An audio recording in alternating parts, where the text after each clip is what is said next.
नमस्कार किसान भाइयों यदि आपने इस साल धान की फसल लगाई है और आपकी धान की फसल लगभग 50-52 दिन की अवस्था की हो चुकी है और आप चाहते हैं कि आपकी धान की फसल भी आपको लगभग 1 एकड़ से 35 से 40 कुंटल की पैदावार दे सके, तो किसान भाइयों आज की इस वीडियो में मैं आपको एक ऐसे स्प्रे बताने वाला हूं। यदि आप अपनी इस धान की इस अवस्था पर यह स्प्रे लगाते हैं तो किसान साथियों आपकी जो बालियाँ होगी, इसके अंदर जो धान की खेत के अंदर जो बालियाँ आएंगी, लंबी बालियाँ आएंगी, मोटा दाना आएगा किसान साथियों, वजनदार बालियाँ बनेगी, जिससे किसान साथियों आपकी फसल में देखते हैं कि बाल में दाना काला पड़ जाता है, काला नहीं पड़ेगा।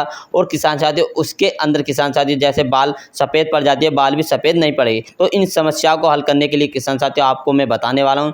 यदि किसान साथियों ये समस्या आती है आपकी धान की फसल में, जैसे टिड्डी रोग, अन्य कोई भी कीट लग जाते हैं, तो इससे आपकी धान की फसल की पैदावार घट जाती है।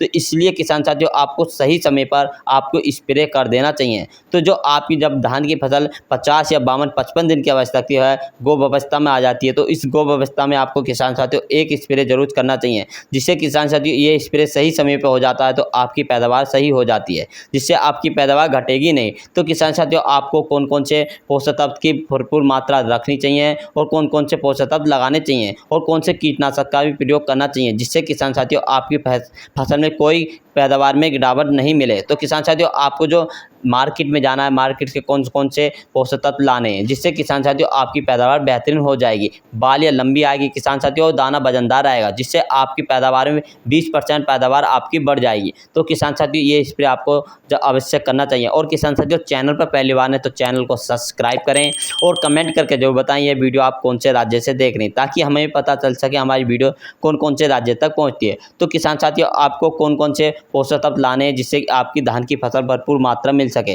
तो किसान साथियों नंबर 1 पर जो आपको लेकर आना है किसान साथियों मार्केट के अंदर, तो मार्केट के अंदर किसान साथियों कौन सी भी कंपनी का आप ले सकते हैं। तो सबसे पहले आपको लाना है 05234। हाँ किसान साथियों 05234 ला कर आना है, जिससे किसान साथियों इसमें क्या फ़ायदा है, 0% नाइट्रोजन हो जाए, जिससे किसान साथियों बालियाँ निकलते समय हमें नाइट्रोजन कोई आवश्यकता नहीं पड़ती है, क्योंकि किसान साथियों जो बालियाँ निकलती है तो उस समय हमें जो पोषक तत्व की आवश्यकता पड़ती है फास्फोरस और पोटाश की। तो 0% नाइट्रोजन और 52% फास्फोरस और 34% पोटाश पाई जाती है, जिससे किसान साथियों आपको 52% फास्फोरस और 34% पोटाश की आवश्यकता पड़ती है। तो किसान साथियों हमें तो आपको लाना है 05234 NPK। हाँ किसान साथियों NPK 05234 लेकर आना है, जिससे किसान साथियों दाने को भरपूर मात्रा में किसान साथियों पोषक तत्व मिल जाएंगे, तो आपकी जो बालियाँ आएगी, लंबी बालियाँ आएगी, मोटा दाना रहेगा। तो 05234 की जो मात्रा लेनी है 1 किलोग्राम प्रति एकड़ के हिसाब से लेनी है। हाँ किसान साथियों 0% यानी कि 05234 की जो NPK मात्रा लेनी है 1 किलोग्राम प्रति एकड़ के हिसाब से लेनी है।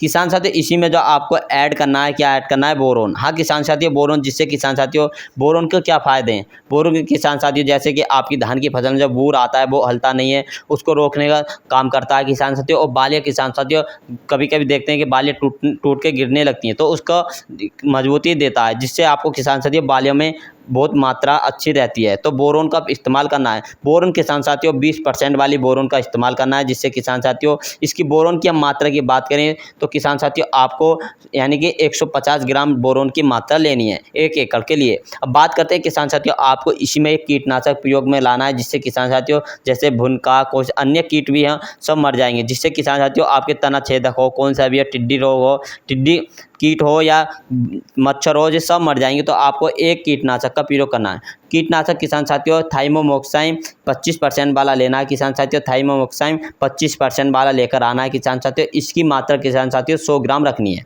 अब बात करते हैं किसान साथियों इसका घोल कैसे तैयार करना है। किसान साथियों जब घोल तैयार करें तो आपको अलग अलग तीनों को अलग अलग एक बर्तन में आपको किसान साथियों अलग अलग घोल तैयार करना है। NPK 05234 को किसान साथियों अलग रखना है, क्योंकि किसान साथियों NPK 05234 बहुत ज़्यादा ठंडा होता है, तो इसलिए किसान साथियों आपको अलग करना है। यदि आप बोरोन के साथ प्रयोग करेंगे तो ये फट जाएगी और दवाई बेकार हो जाएगी। तो NPK 05234 का प्रयोग अलग करना है किसान साथियों, और बोरोन को अलग मिलाना है, और कीटनाशक थाइमोमोक्साइम यानी 25% वाले को अलग तो अलग तैयार करना है। इन तीनों को अलग घोल तैयार कर कर किसान साथियों कुछ देर रखने के बाद किसान साथियों आप एक जगह मिक्सचर कर कर फिर आप इसका स्प्रे कर सकते हैं। स्प्रे किसान साथियों आपको 10 बजे के लगभग आपको करना है, जिससे किसान साथियों आपकी धान की फसल बेहतरीन हो जाएगी और किसान साथियों आपकी पैदावार भी अच्छी हो जाएगी। तो किसान साथियों लगभग 50 से 52 या 55 दिन की अवस्था की फसल हो चुकी है और गोब अवस्था में फसल यानी कि बालियाँ निकलने वाली हैं। तो किसान साथियों बालियाँ निकलने से लगभग आपको यानी कि 8 या 10 दिन पहले आपको इस्तेमाल करना है। तो किसान साथियों 150 लीटर पानी की मात्रा लेनी है। किसान साथियों 150 लीटर पानी में स्प्रे का घोल बनाकर किसान साथियों स्प्रे कर सकते हैं 1 एकड़ के लिए। तो किसान साथियों यदि आपको वीडियो पसंद आती है तो अपने अन्य दोस्तों को भी शेयर कर सकते हैं और चैनल को सब्सक्राइब करें, वीडियो को लाइक करें, कमेंट करके जो बताएं ये वीडियो कौन से राज्य से देख रहे हैं। जय जवान जय किसान। मिलेंगे नेक्स्ट वीडियो के साथ।